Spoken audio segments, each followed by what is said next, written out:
O'quvchilik kursimni 20-maydan boshlayman qizlar. Kosmetolog bo'lishingizga 3 ta sabab. Uyingizda xo'jayiningiz bo'ladimi, akangiz bo'ladimi, ukangiz bo'ladimi, sizni rashk qila olmaydi endi. Sababi siz faqat ayollar bilan ishlaysiz. Ikkinchi sababi esa moliyaviy erkinlik. Kichkinagina kosmetologiya 4 ga 5 xona ochib ham siz estetik kosmetologiya bilan shug'ullanishingiz mumkin. Misol uchun yuz chizkasi, mezoterapiya va yuz masajlari qilib ham kuniga 1 million, 2 million, 3 million, 5 milliongacha hattoki topishingiz mumkin. Xo'sh, endi uchinchi sababi.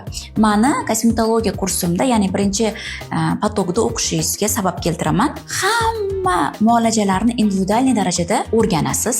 Sotuv, marketing bu hozirgi zamonni talabi qizlar. Bulis kosmetologiyani o'rganganingizdan keyin ijtimoiy tarmoqlarda xizmatni qanday sotishni va do'posli videolar ham juda ham katta rol o'ynaydi. Hozirgi kunda zamon rivojlanyapti qizlar.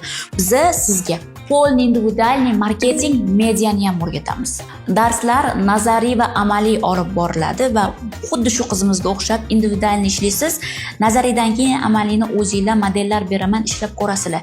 Xo'sh, bizga yozilish uchun, shaxsan mendan dars olish uchun, natijaga erishish uchun ushbu raqamlarga qo'ng'iroq qilasiz. Aytgancha, joylar soni esa oz qoldi.